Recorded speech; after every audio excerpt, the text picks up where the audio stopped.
Okay guys, diretso na tayo sa second video. And don't forget to subscribe sa ating channel, ano? Kung first time ka pa lang, first timer. At kung hindi ka pa nakasubscribe, kung matagal ka na. And shout out po sa inyong lahat. At kung na-miss nyo po yung first video, pwede nyo balikan sa channel natin. So ngayon, napag-usapan natin guys, stock update na. Ayan, kasi yung first video about top trending yun. Sa stock update, of course, paulit-ulit lang naman yung list natin dyan. Pero, of course, yung SEC palagi nagte-trending ngayon yan. Ewan ko ba kung bakit. So, ngayon, sa weekly chart, medyo di maganda yung close niya. Naging bearish guys, no? Kitang-kita. So, ngayon for this one, possible na malaglag dito yan ngayon kasi bumalik dito ayun sa baba, no? Hindi na gold sa may support. So it means 33 is waving ulit. Is waving again. Yun lang ang andito. Sad part for SEC. Ayan, plus pwede pang mag crossover which is bearish. Ayan. So, ganun talaga yung life, of course. And even sa crypto. Sa crypto nga, mas grabe yung dun. Volatility. Ayan. Then, sa daily chart, SEC, of course, pwede talaga ron, no? Bago magkaroon ng epic bounce. So, pwede malaglag mo na rito sa area na to. Then, bounce. Ayan, sa may 34 malapit. Ayan. So, tignan natin, ano? Let's see. Much better yung ganun setup Pero kung babalik dito sa may ayan, sa may green box. Much better yun, of course, no? So, tignan na lang natin sa next week. Next po natin, DMC. Let's check this one. Sa weekly, nag-touch na dito sa may support. Yes. Ayan, malapit sa 11.31 ba yan? Or 11.3. Pero dito nag-close. Okay, sa gawin taas. Ayan, kasi parang to support din na mako-consider itong area na to, no? Kung mag-add tayo na support sa lower time frame. Ngayon, bearish crossover dito. Medyo, medyo i-monitor natin. Since may trend line tayo dito guys na inaabangan. Okay, so pagka nalaglag dyan yun, sa may support, of course, TLD natin yan, trend line as well, no? Magandang opportunity yun. Sa daily chart, kung titignan natin, nag-bounce. So, ito yung sinasabi natin before diba? So, every time na i-hit nagkakaroon ng bounce. And, of course, naulit-ulit guys. Yung ganitong scenario. Ayan, diba? Solid. Yan. So, medyo nag-hold dito. At nagkaroon ng konting bounce. Ayan. Pero, if ever man nababaloktot ulit, so, hindi na ako magtataka. At, mapunta pa dito yan sa, sa 11.2. Pwedeng mangyari yun. No? So, unless na lang kung mag-retest dito. 11.9. Ayan, tapos biglang bumagsak, no? So, pwedeng ganun kasi meron siyang momentum ngayon. Next po natin, LTG. Okay, sa weekly chart.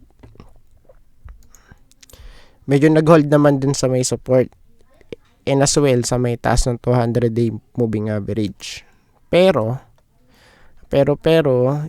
yun nga po, ang main concern natin dito, yung hindi po siya maka-penetrate sa taas, guys. Hirap na hirap dito sa dalawang resistance na to. 10.25 saka saan ba to? Malapit sa 10.6. Of course, yes, sideways na to. And kung titingnan natin since 2021 kung dito tayo mag-i-start ayan Ayan, so medyo sideways na siya, guys, actually. Kung titingnan natin, pero the most important thing, yung breakout. Ayan, kasi yun yung pinaka magiging confirmation natin. So for this one, wala pa. Ayan, so chillax lang tayo, no? Sa daily chart, for me, pwede malaglag dito.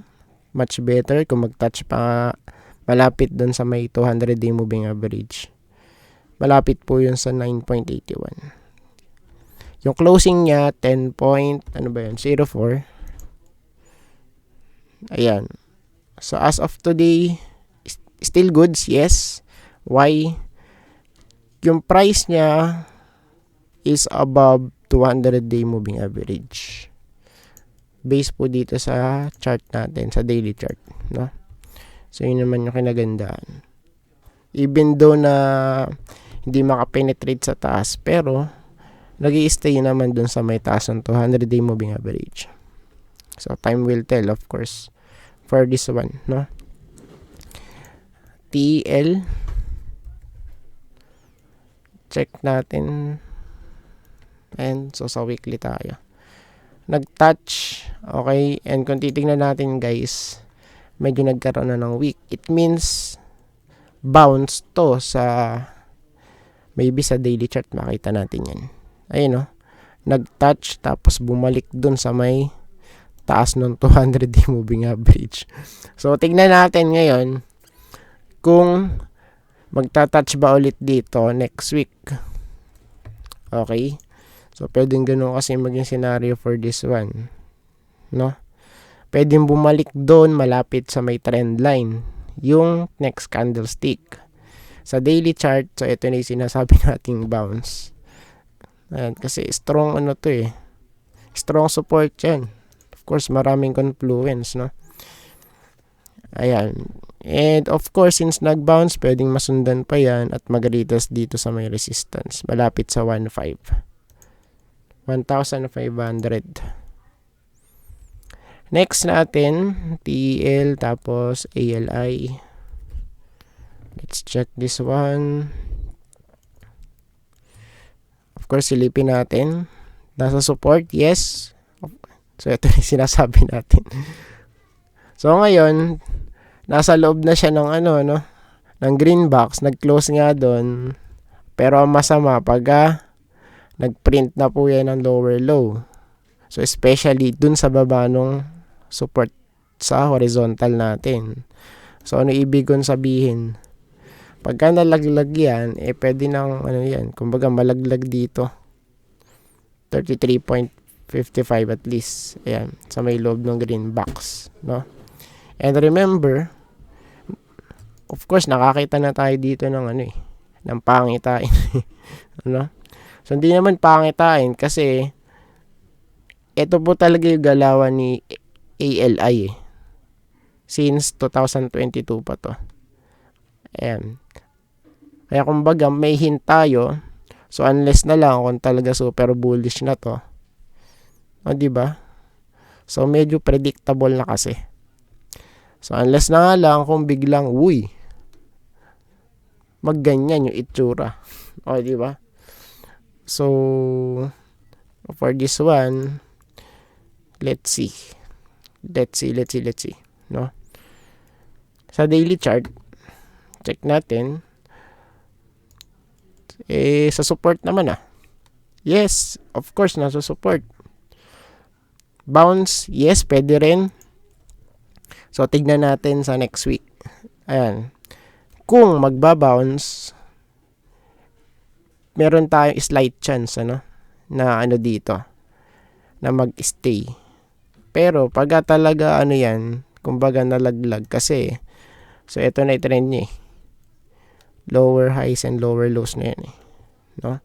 So pagka hindi nakaalis dyan sa may na to, sa may channel na yan, so pwede na sumadsad as low as dito guys, sa 32. And kasi ito po yung 200 day. Pero ang worst case niyan, of course, dito sa baba. Dito. Diyan guys, sana malapit sa 28, 27. Base po yun sa weekly chart. So ang usapan natin ngayon, since nasa daily chart tayo, eto. Yung 200 na to. No? Next, ALI, tapos Globe. Das na po ito. Weekly. Of course, nasa support din. Okay, maganda rin to. Pero, wait muna tayo guys. Kasi pwede pa tumalaglag dito Somewhere here sa 2155. Malapit dun sa may 200-day moving average. Medyo, hindi pa siya stable guys. Since nung, nakita po natin yung red flag. So, ano yung mismong natin, nakitang red flag? Yung bearish divergence. So, ngayon, medyo nag-hold, yes. Ayan, pero, of course, tignan pa rin natin. Just in case na magkaroon talaga to ng bounce, so, pwede mag-retest dito. 2,350. Okay, tapos, i-monitor natin ulit kung ano yung magiging next move for Globe. So I think tapos na po tayo guys at maraming salamat po sa panonood. See you po sa next video. Bye bye and God bless.